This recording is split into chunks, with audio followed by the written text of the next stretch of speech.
Moin, ihr wunderbare Menschen des Interwebs. Ich begrüße euch ganz herzlich zurück zu meinem Let's Play von The Great Ace-Attorney Chronicles. Wir sind bei der Zeugenaussage The Mystery of the Moving Board stehen geblieben und werden uns anhören, was die drei hier zu sagen haben oder was er zu sagen hat, denn wir haben diesen blutigen Handabdruck. Noticeboard. Und wir müssen ja jetzt irgendwie aufklären, wieso sich dieses Board gelegt hat. I don't know anything about that there notice board. I just wiped my hand on it, that's all. Oh, don't look at me. I haven't got a clue about it. I was doing business with some second years at the time. I don't know anything about anything. I'm just a bystander, me. I just a sign at the crossroads of life. It was a Reaper, I bet. He's got a face that screams bored. I can't see how this changes anything anyway. The detective will still died when we heard the gunshot.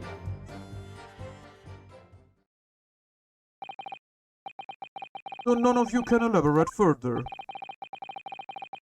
Taken by the crime they witnessed, and with only the light of a few candles and an oil lamp by which to see, we can't expect these witnesses to be able to give a more precise account of what happened.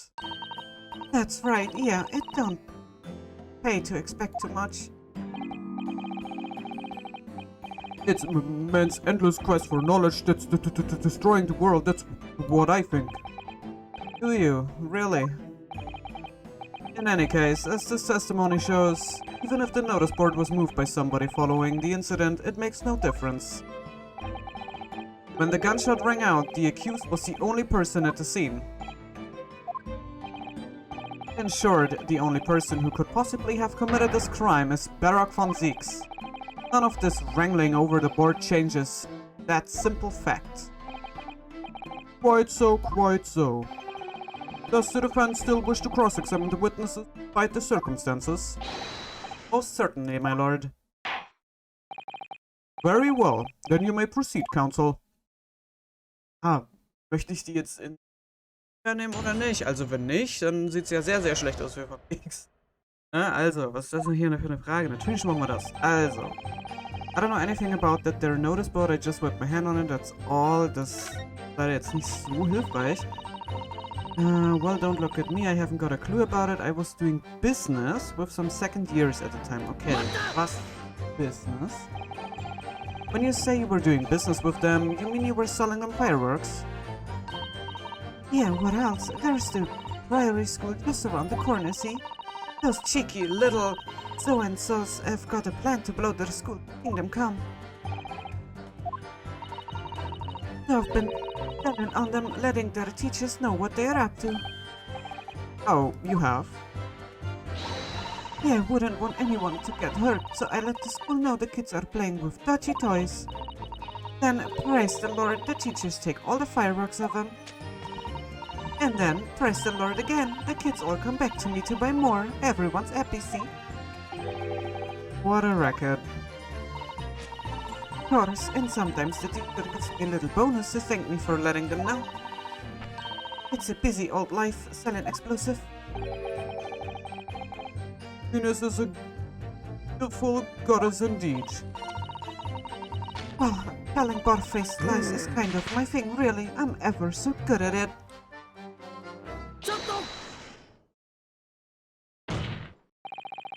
Something wrong, Mr. Sandwich? If I said it was, could we just leave it at that? Would that be the end of it? No. Did Miss Venus's statement just now bring something to mind, perhaps?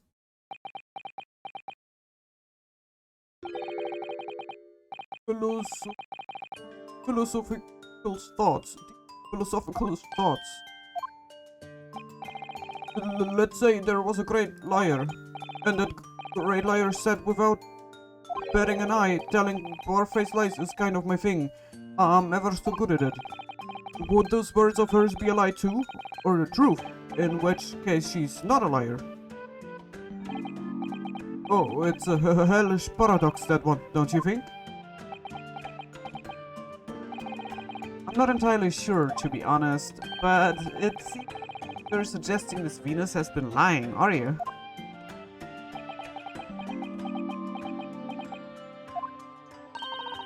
What are you on about, old man? Trying to cause trouble, are you? Keep on like that. And I will wrap your whole body in firecrackers and set them off. That will give you something to tremble about. You have a startlingly disturbing mind behind that sweet and innocent face, young lady. So, Miss Venus has lied in her testimony. Is that what you were saying, Mr. Sandwich? Well, if it means that I will be burning in hellfire for the rest of my days, so be it. Yes, that's what I'm saying. Can you elaborate, please, sir? Old blubbermouth here headed for the room where the gunshots seemed to come from. But there was someone else who crept up the stairs behind him too. That's right. That rotten liar over there.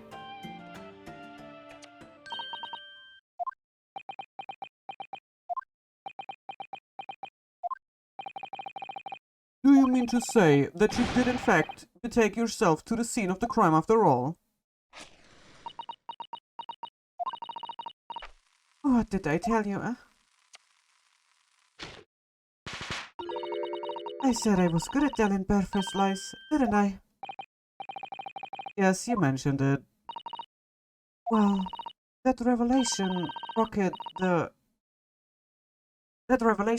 the whole courtroom, didn't it? The firecrackers packed such a punch. So you did indeed visit the scene of the crime, did you, young lady? Good grief. Well, now you come to mention it, I suppose perhaps. I do clearly remember climbing the stairs to the room, yeah. Either you clearly remember it or you don't. Well, I shall consider a fitting punishment for this perjurious act later. For the time being, you will immediately amend your testimony to reflect the truth. Oh yes, my lord, of course. Okay, maybe I did sneak along behind gossip and have a little peek into the room where it all happened. Kann da jetzt aber auch wirklich nur angreifen, weil ich nichts in der Gerichtsakte habe, was mir da helfen würde. You make a habit of lying, do you, Miss Venus? Well, I suppose so. I don't really know, to be fair. If you want my advice, though, you take everything I say with a big pinch of salt. Alright, but you did in fact go to the room where the victim was killed on the day in question, didn't you? Oh, please, as if I would. I can't think of anything more terrifying. The truth, please. Well, alright, just a bit then. I mean, a girl my age is curious about stuff, you know. Did you touch anything at the scene? Oh, please, as if I would. I mean, there was a dead body on the floor. The truth, please. Well, alright, just a bit then. I had a look to see if there was anything I could tell. So I did give the place a once over, but it was nothing to write about. Right, now I hesitate to ask, but you didn't move the notice board by any chance, did you? Oh, please, as if I would touch anything like that. Just a few bits of loose change is all I add. The truth, please. Well, alright then. I thought there might be something worth having underneath it. I blasted the flipping thing. Sorry, flip the blasted thing. You're telling us that you did move that board? I think that it's about, didn't it?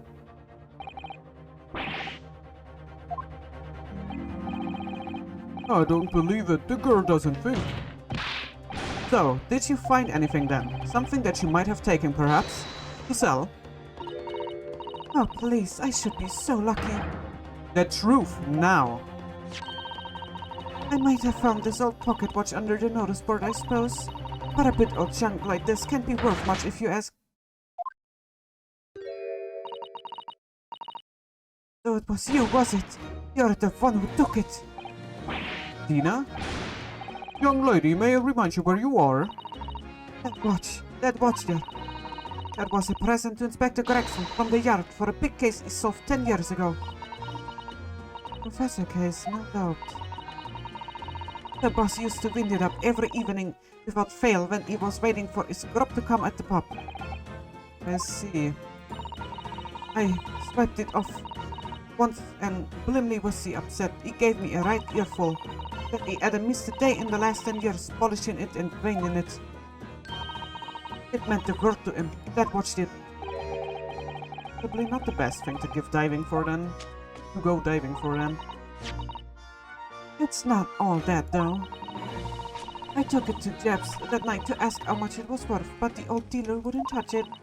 Wouldn't give me a penny for it, said it wasn't working, knocked about and worthless he called it. I knew I should have lifted it.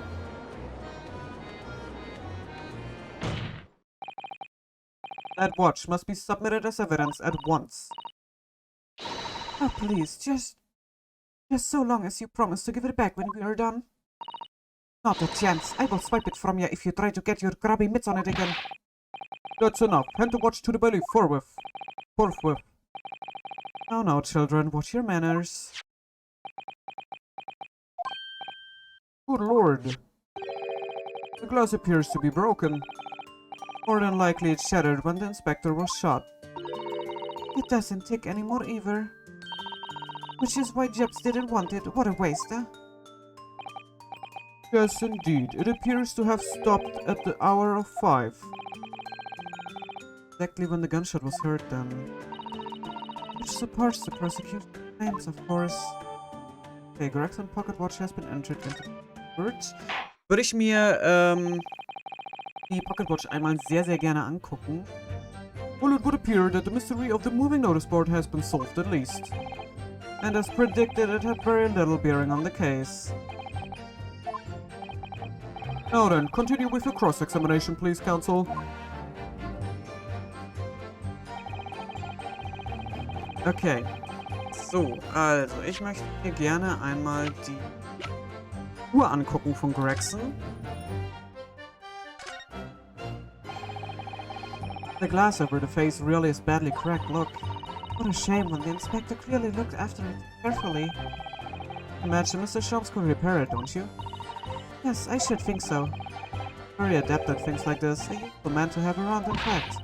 But kindly remember that he's a great detective, Mr. Naruhodo, not an odd job man. Dialog ist alles in einem. There's a tiny little stub sticking out from the small hole here, look. Suppose there must have been a little knob or something on that for setting the time. In that case, seeing as we know the inspector took such good care of this watch, it probably broke when the incident occurred, didn't it? Yes, of course. Which could mean that there's a small part of the watch still at the scene, maybe.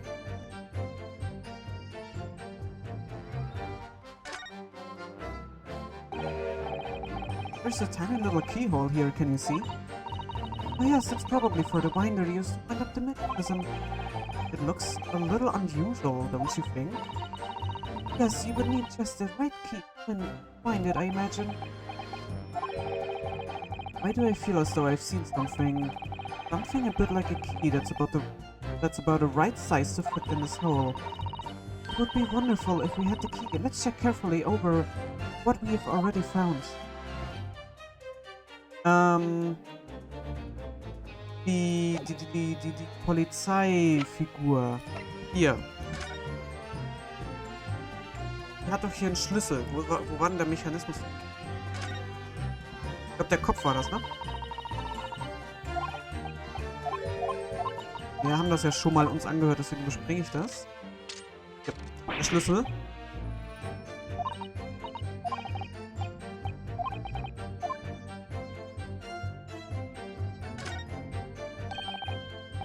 Susato, do you think perhaps this key could be the key for Inspector Gregson's watch? Oh yes, it could be. Let's try it at once. There's not a moment to lose.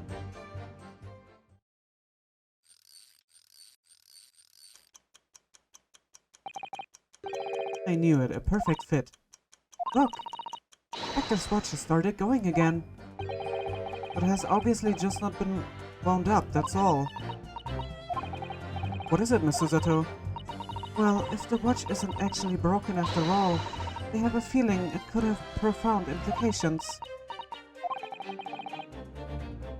Thought now. Perhaps I better start thinking deeply too. Okay, Inspector Greggson's pocket watch that he wound without fail every single day. Having wound it up, it started ticking again.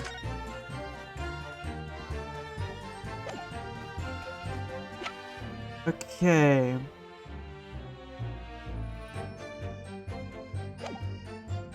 Gut. Dann müssen wir uns jetzt überlegen, wo wir die Uhr vorzeigen können. I don't know anything about anything, I'm just a bystander, me just a sign. Just a sign at the crossroad of life. Aber tut mir schon ein bisschen leid. It was that Reaper, I bet he's got a face that screams bored. Das ist auch nicht richtig. I can't see how this changes anything anyway. The detective still died when we heard the gunshot.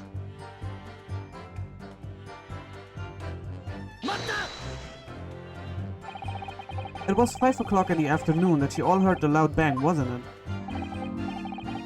Maybe the notice ball fell over, or maybe it didn't. Maybe I fell over, or maybe I didn't. But the Reaper's fate is sealed either way because of that gunshot we've all heard. So your fate's sealed too. My fate? That's right, the defense is fated to lose, and the prosecution to win. In other words, it all hinges on that single gunshot. But if I could just find some problem with the part of their story, it may be possible to change all our fates. Of course, no, that changes the fact that I heard what I heard, does it? Nee, aber ich glaube, wir können bei dieser Aussage die Uhr vorzeigen. Not much to go on. As you've pointed out, Mr. Naruhodo, there is no question that the notice board was moved, so somebody must have done it. But it did happen after the event, so it was right, and it's not relevant to the... But it seems to have been deliberately positioned so as to hide the body from... So I feel sure that there's some deeper significance to all of this. Yes, I know what you mean. No doubt there are more clues to be uncovered. On the right track, I can feel it. So follow your instincts. Alright then. Okay, gut. Also, Aussage Nummer 5 war das hier. Und hier würde ich sehr, sehr gerne die Pocket Watch einmal präsentieren. I'm afraid that's not necessarily the case. At the scene, found this key to the winder of the inspector's pocket watch. A key. And having wound the pocket watch, we discovered that it in fact still works. You see, the watch didn't stop because it was broken at all. And that fact completely undermines one of the most fundamental premises on which this entire case has been built.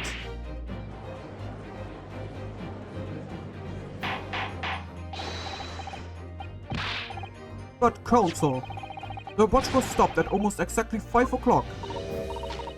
Yeah, which is just when we heard the gunshot. It is exactly the hour. The time that was showing on the watch tells us nothing other than when it wound down. It's merely a coincidence that it happened to be at 5 o'clock. Even if that's true, the 3 witnesses here all heard the gunshot at 5 o'clock. So that's obviously when this crime was committed. No, that doesn't hold. Why not? Recall what Inspector Lestrade said only moments ago.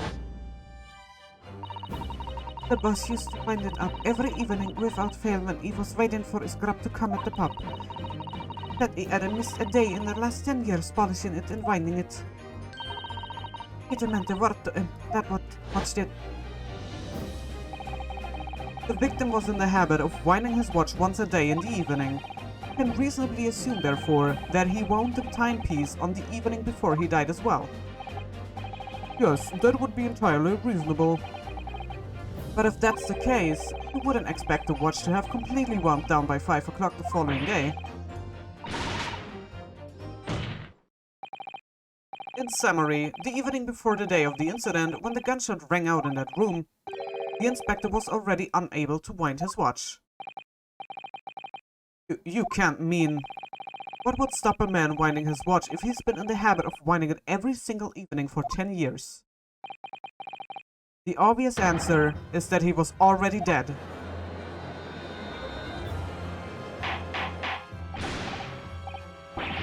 Counsel, that is a most extraordinary claim. Extraordinary isn't a word. It's absurd. To claim he was already dead in the night before? Do you really think that Scotland Yard's coroner would have overlooked something like that? On that subject, there is something rather surprising. There's actually a omission in the coroner's report. The time of death is not noted. That's right. Wait a minute, you're forgetting that my legs went from under me when I kicked the door in. What do you mean? Like I said, I planted my hand in a dirty, great puddle of blood. Yes, so the victim's blood hadn't dried, it was fresh. He catches on fast, doesn't he? But that blood could be explained in any number of ways. It could have been put there afterwards. Some fresh blood could have been poured over the victims. Does my learned friend think that fresh blood is available on every street corner? Well, it needn't necessarily have been human blood, of course. We've been told previously that Scotland Yard has no way to identify blood as human. The problem is currently being researched. At present, you're correct. It is beyond our abilities. So then, a chicken's blood could have been used, for example. It's certainly a possibility that it wasn't the inspector's blood at all.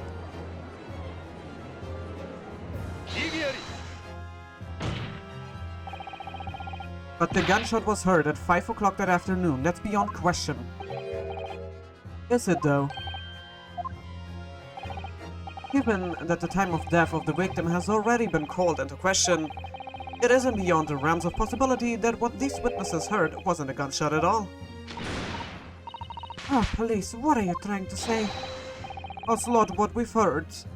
Ocelot know what we heard, and it was a loud bang that came from their room. Now you listen to me. Street seller's ears are his livelihood. I don't doubt your ears, sir, but all you can state with certainty is that you heard a noise. Explain yourself then, counsel.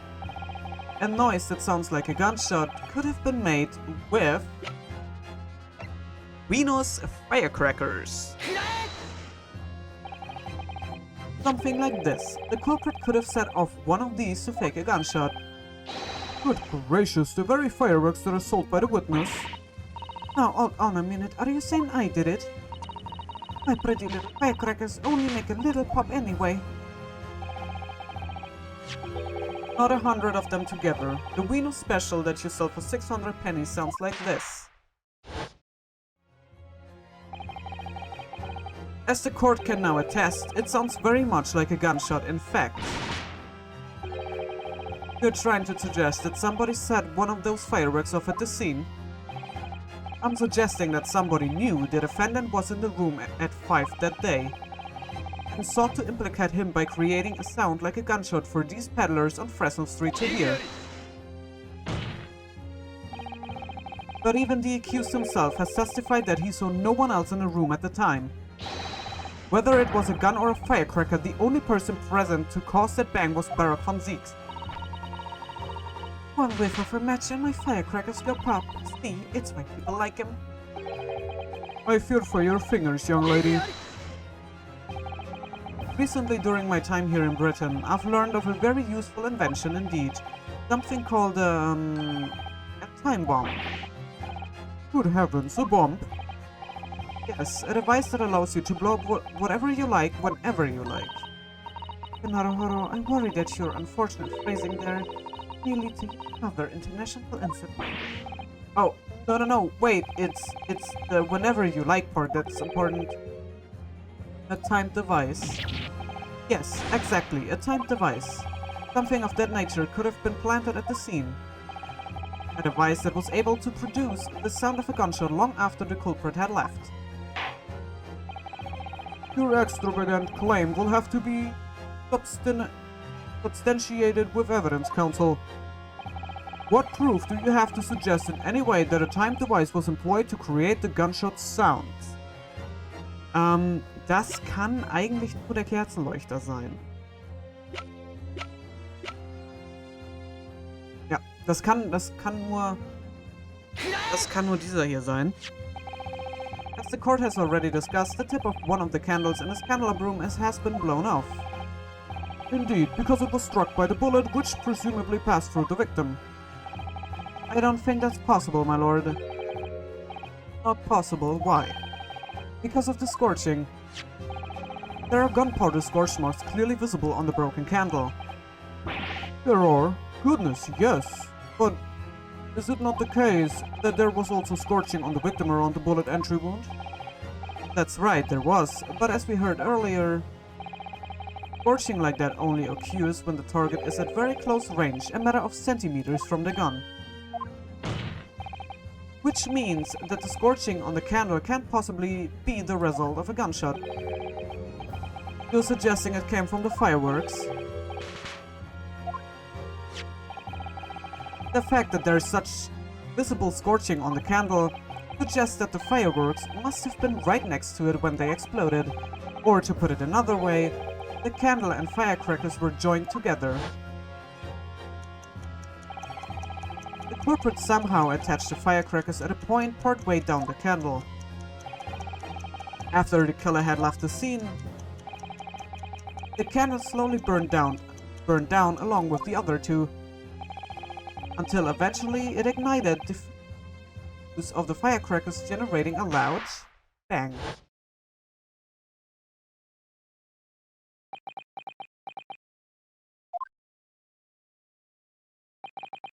And that is how these three witnesses came to believe they'd heard a gunshot at 5 o'clock. Well, what a plot. And this implies that the victim could have died earlier than we've been led to believe, the previous day even. Now, just hold your horses. All us lot here saw the victim going into the building, remember? I couldn't forget that Flame colored her even if I wanted to. The person you saw entering the building wasn't the victim at all. Consider this. Obviously, anybody can wear a wig, so the person that these witnesses saw entering the building 15 minutes before the incident occurred could easily have been someone else entirely wearing the red hairpiece. Someone else? Do you mean to say it was the same person who contrived the firecracker trick? In other words, Inspector Gregson's killer.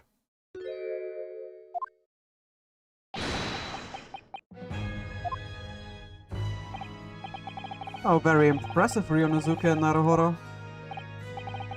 Kazuma? I'm really quite amazed you've come this far. But after all, wasn't I the one who told you that you had all the makings of a great defense lawyer? I also know that the lack of a time of death in this report is a stark omission. But as far as I'm concerned, this whole country's justice system leaves a lot to be desired.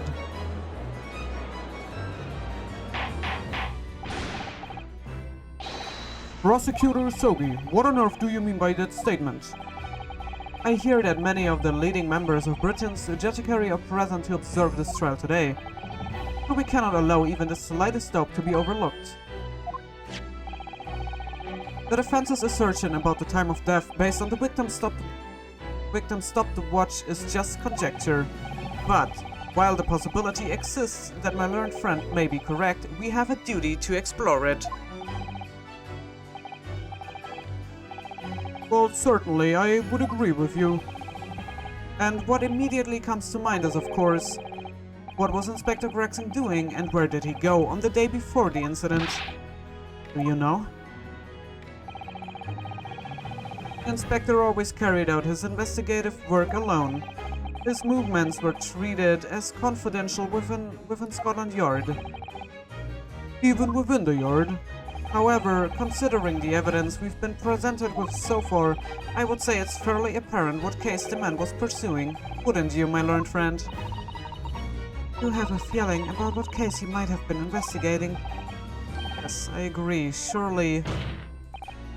My lord, the defense believes it can explain to the court the case that was being investigated by Inspector Gregson at the time of his death.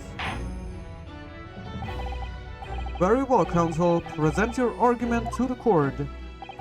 What evidence is suggestive of the case being investigated by the inspector on the day prior to the incident? I believe this red hairpiece points to the answer.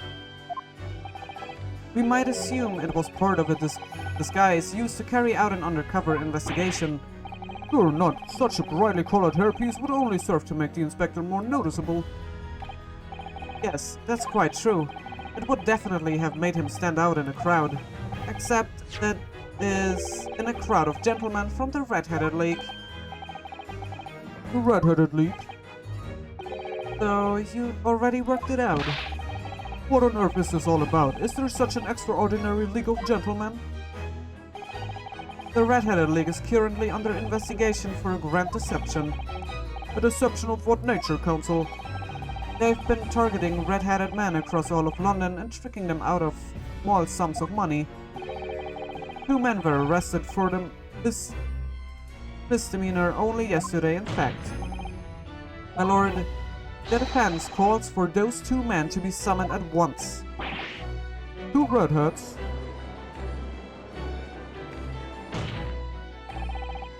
Inspector Gregson clearly infiltrated the Red-Headed League using this hairpiece, so it's very likely that he had direct contact with these criminals. And it's quite possible that such contact led to more serious events.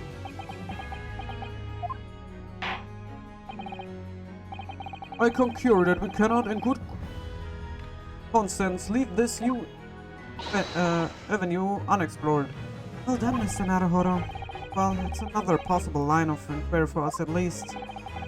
The prosecution will make immediate arrangements for the charged men to appear. Bring these 2 Red-Headed League conspirators before me, Prosecutor Sogi. At once, my lord. Very good. We will have a 30-minute recess. Court is adjourned.